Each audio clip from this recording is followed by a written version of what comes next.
सभी बच्चे बोले राधे राधे। राधे राधे। आज हम मेरे प्यारे बच्चों, आज हम कक्षा 11 की गणित की समुच्चय सिद्धांत का टॉपिक का अध्ययन करेंगे। समुच्चय सिद्धांत, समुच्चय क्या है? ये गणित का पहला चैप्टर है, शुरुआत का चैप्टर है। आप सभी बच्चे ध्यान से पढ़ें, निश्चित रूप से सफलता प्राप्त करेंगे। समुच्चय में कहीं से कोई आपको दिक्कत नहीं होने वाली है। तो आप लोग लाइक एंड सब्सक्राइब करें हमारे चैनल को। इसमें कोई पैसा लगने वाली बात नहीं है कि पैसा लगेगा, ठीक है। तो समुच्चय सिद्धांत, समुच्चय की बात करें, समुच्चय है क्या? समुच्चय का मतलब संग्रह, समुच्चय का मतलब संग्रह, कलेक्शन।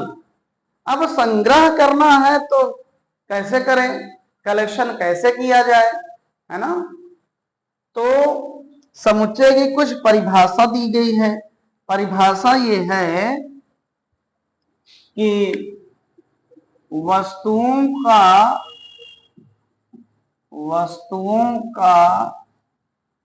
सुपरिभाषित संग्रह, सुपरिभाषित संग्रह क्या कहलाता है? समुच्चय कहलाता है। वस्तुओं का सुपरिभाषित संग्रह, well defined collection of the object, well defined collection of the object.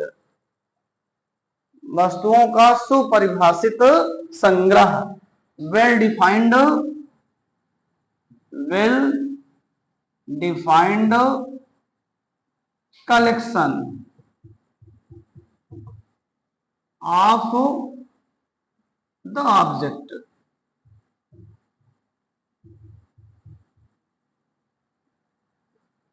वस्तुओं का सुपरिभाषित संग्रह। सुपरिभाषित का मतलब क्या हुआ?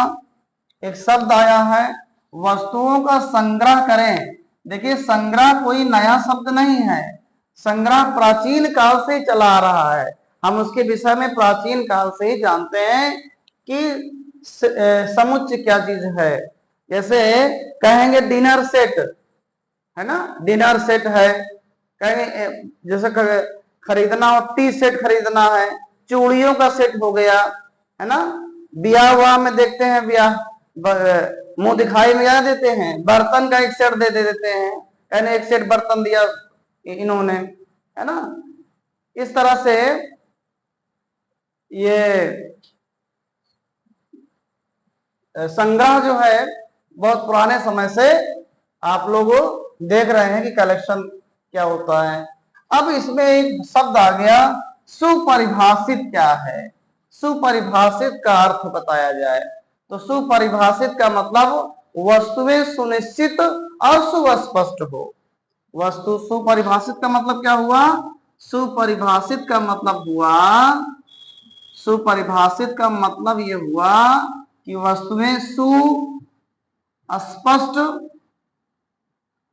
और सुनिश्चित हों, सुनिश्चित एवं सुस्पष्ट हों।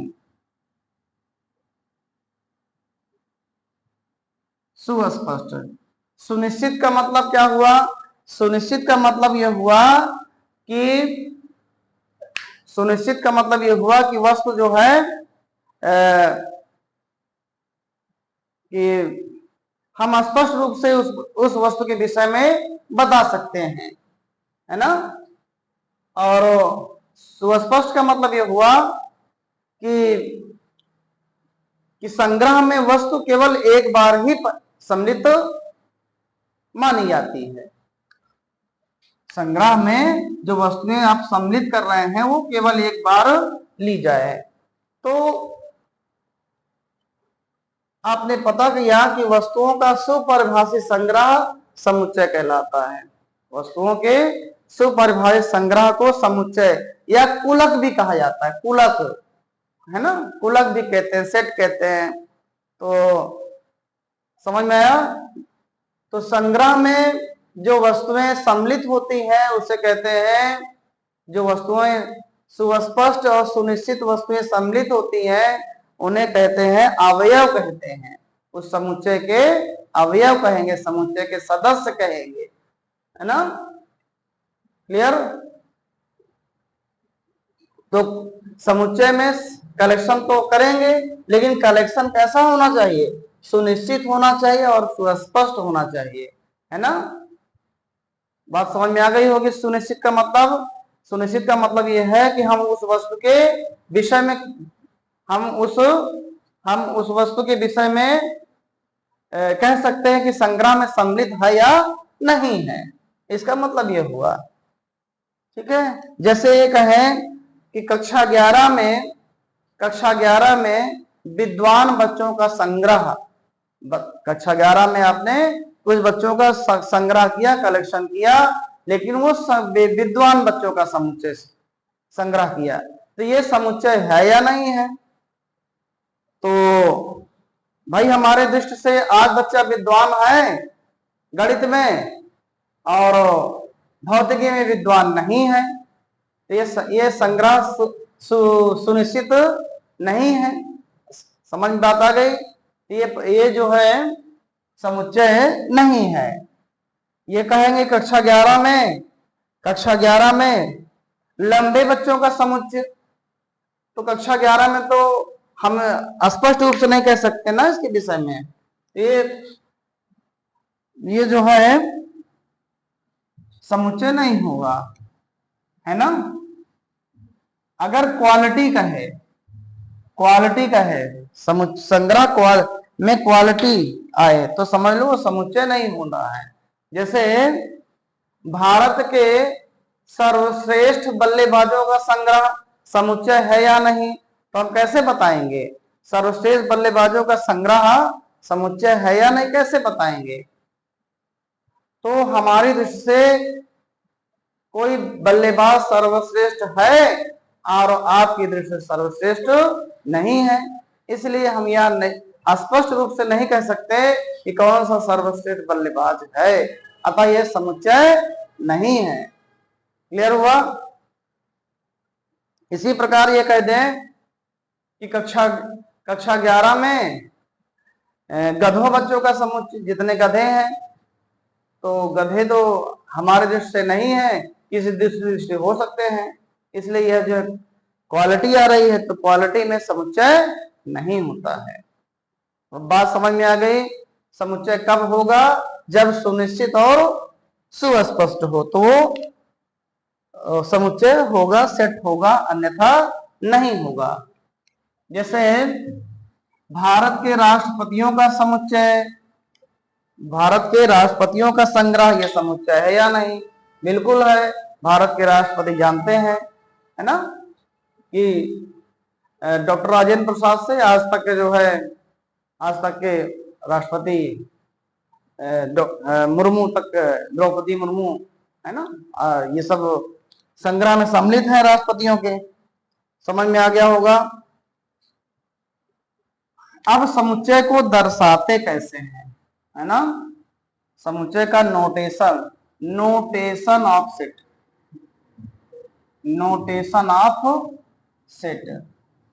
सेट को कैसे दर्शाते हैं, इसका नोटेशन कैसे करते हैं, है ना। नोटेशन ऑफ सेट, तो यह सेट नोटेशंस भी कहते हैं, सेट नोटेशंस। तो किस समुच्चय को अंग्रेजी के वर्णमाला के बड़े अक्षरों से, कैपिटल लेटर से दर्शाते हैं समुच्चय को। A B C X Y इस तरह से उसको दर्शाया जाता है, और उसके अवयवों को स्मॉल लेटर से दर्शाया जाता है। ये आप समझ में आ गया होगा। समुच्चय कैसे दर्शाते हैं? अंग्रेजी के कैपिटल लेटर से। अब बात करते हैं समुच्चय के अवयव, एलिमेंट्स ऑफ सेट क्या होते हैं। तो किसी समुच्चय में जितने सदस्य सम्मिलित होते हैं, समुच्चय में जितने सदस्य सम्मिलित होते हैं, उन सदस्यों को कहते हैं उन सदस्यों को कहते हैं समुच्चय के अवयव। तो समुच्चय के अवयव क्या हैं, है ना। तो समुच्चय में जितने सदस्य सम्मिलित होते हैं संग्रह में, उस कलेक्शन में जितने एलिमेंट सम्मिलित होते हैं, जितने सदस्य सम्मिलित होते हैं उसे अवयव कहते हैं।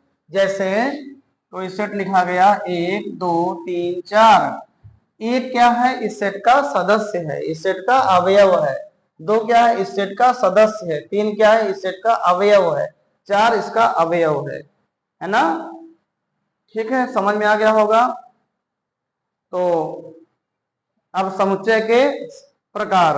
हाँ, अब एक चीज और बता देते हैं, जैसे कोई एक इस सेट का अवयव है या नहीं है, तो उसको यूनानी प्रतीक से, ये कौन सा प्रतीक है, यूनानी प्रतीक, इसको कहते हैं बिलोंग टू, है ना। क्या पाएंगे, बिलोंग टू। ये कहां से लिया गया है, यूनान से लिया गया है। ये यूनानी सिंबल है, यूनानी प्रतीक है ये, इसे कहते हैं बिलोंग टू, है ना, बिलोंग टू, है ना।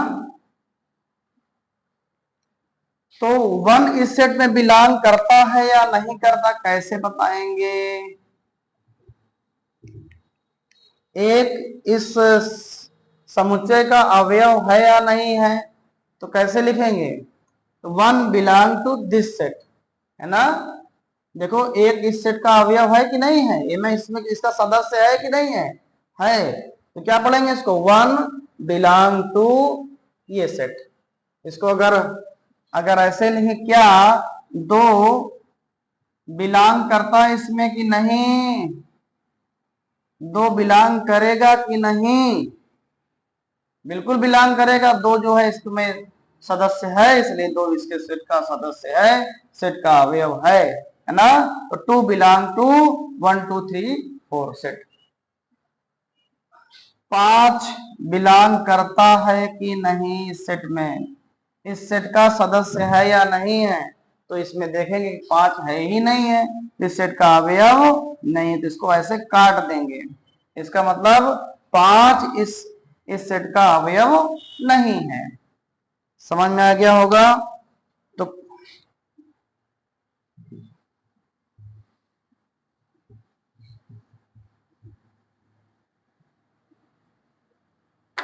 अब रिप्रेजेंटेशन ऑफ सेट, समुच्चय का निरूपण, समुच्चय का निरूपण। समुच्चय कैसे निरूपित करते हैं, सेट को कैसे रिप्रेजेंट करते हैं। तो सेट का निरूपण, समुच्चय का निरूपण 2 प्रकार से किया जाता है। एक है रोस्टर विधि, रोस्टर विधि, या इसको तालिका विधि कहते हैं, रोस्टर विधि, या इसको क्या कहेंगे, तालिका विधि,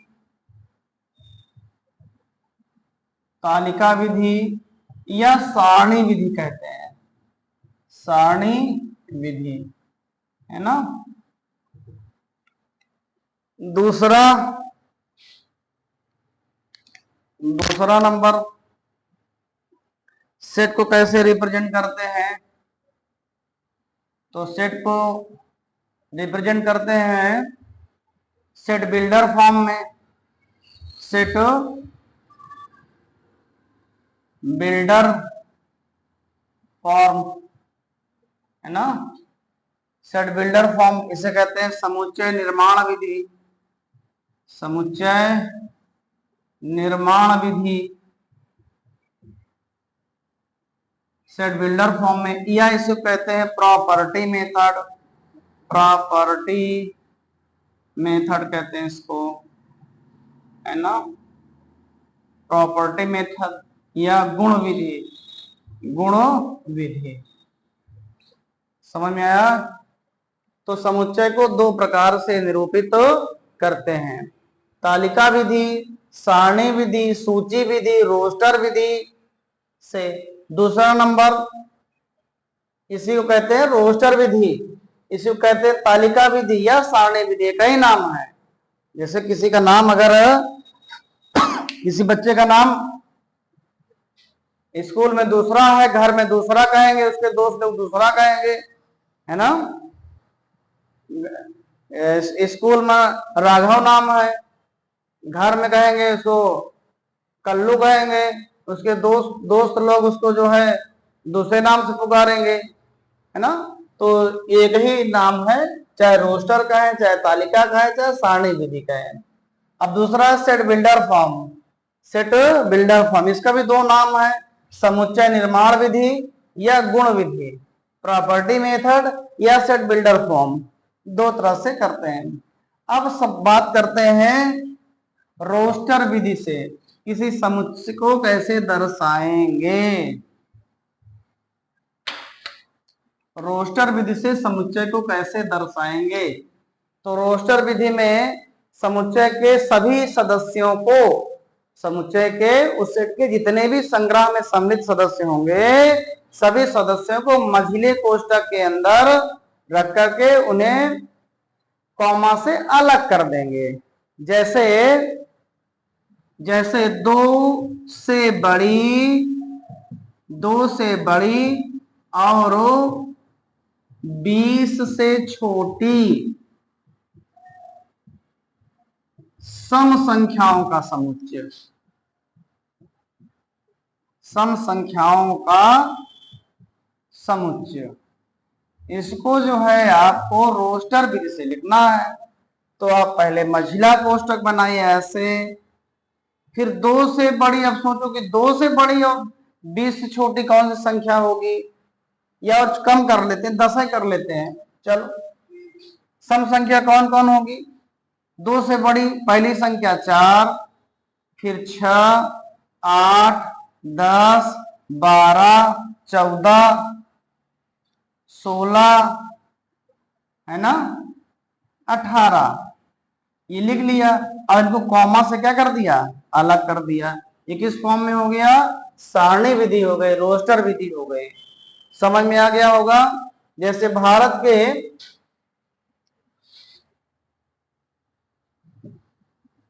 दूसरा एग्जांपल देखते हैं।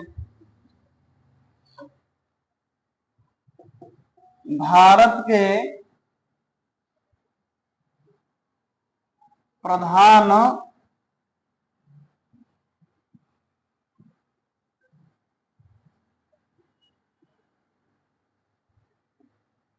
स्वतंत्र भारत के प्रधानमंत्री, मंत्रियों का संग्रह या समुच्चय, है ना, इसको जो है रोस्टर विधि से लिखना है।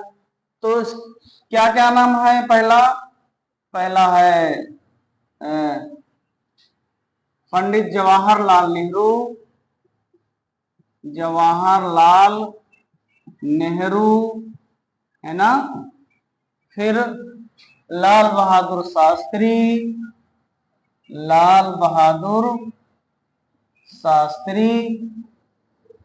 इसी तरह बहुत से आएंगे। और अंत में नरेंद्र मोदी। इस तरह से सेट को दर्शाते हैं, कौन से फॉर्म में, रोस्टर विधि से। समझ में आ गया होगा रोस्टर विधि, अच्छी तरह समझ में आ गया होगा। जैसे एक चीज और,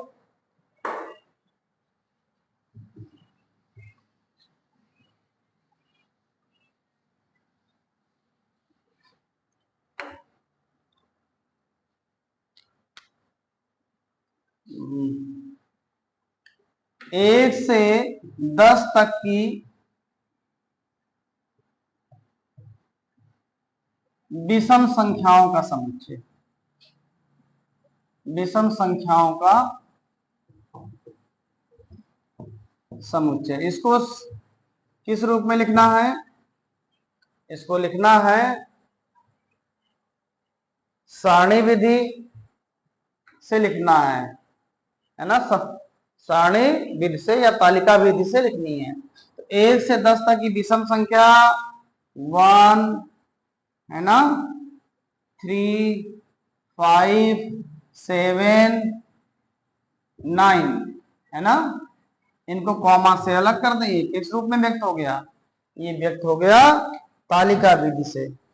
समझ में आ गया होगा अच्छी तरह से, है ना। अब दूसरा है प्रॉपर्टी मेथड, प्रॉपर्टी मेथड, है ना।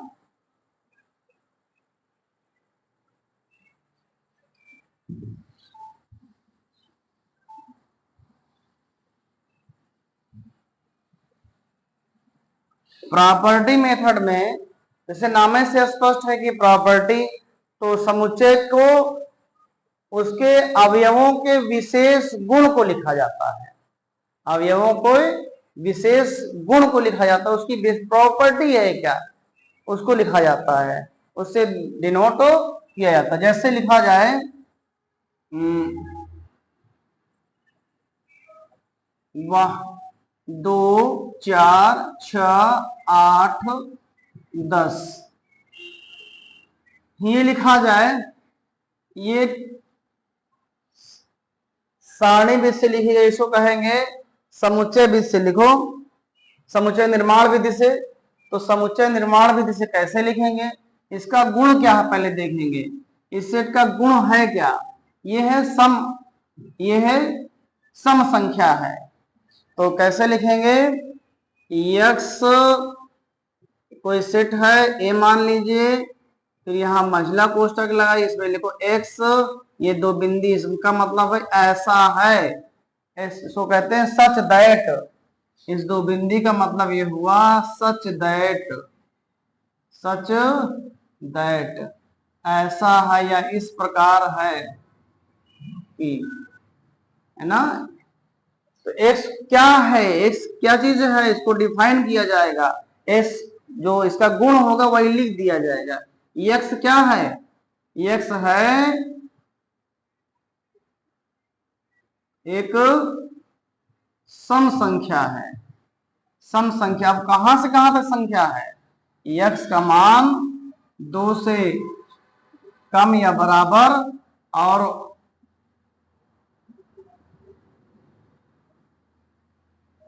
10 तक है ना। तो ये लिख गया प्रॉपर्टी मेथड से, समझ में आ गया होगा। जैसे 10 से छोटी अभाज्य संख्याओं का संग्रह, 10 से छोटी अभाज्य संख्याओं का समुच्चय, तो कैसे लिखेंगे, यहां लिखेंगे x सच दैट x एक अभाज्य संख्या, अभाज्य संख्या है जो 10 से छोटी है, जो 10 से क्या है, छोटी है। इसको ऐसे भी लिख सकते हैं, है ना, या तो इस तरह लिख दे, समझ में आ गया होगा। तो आपने देखा कि समुच्चय का रिप्रेजेंटेशन दो प्रकार से किया जाता है, एक तालिका विधि से और दूसरा समुच्चय निर्माण विधि से। समुच्चय निर्माण विधि में समुच्चय के गुण को लिखा जाता है, ऐसे लिख देते हैं, एक सच दैट, एक से गुण लिख देते हैं, बहुत आसान है। और ट्रेवलर मेथड में सूची विधि से क्या करते हैं कि उसके अवयवों को जो कलेक्शन किया गया है, उनके अवयवों को, उनके सदस्यों को कॉमा से अलग करके लिख दिया जाता है। ठीक है, तो आपने ये पढ़ा। हाँ, अब इसका यूज कहां कहां करेंगे, कब यूज करेंगे, जब समुच्चय को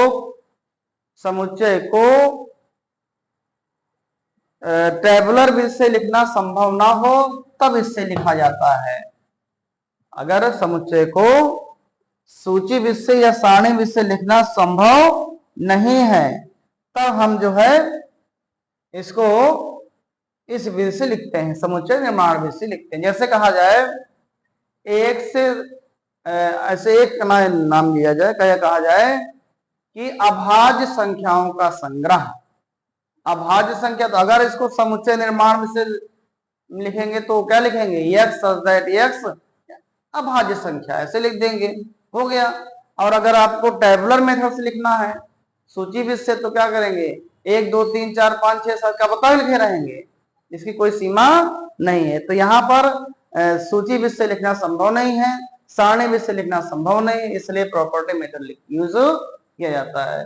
ठीक है, तो अगली नेक्स्ट वीडियो में हम बात करेंगे समुच्चय के कितने प्रकार होते हैं, समुच्चय संग्रह के कितने प्रकार हैं, और एनसीईआरटी की कुछ न्यूमेरिकल प्रॉब्लम सॉल्व करने का प्रयास करेंगे।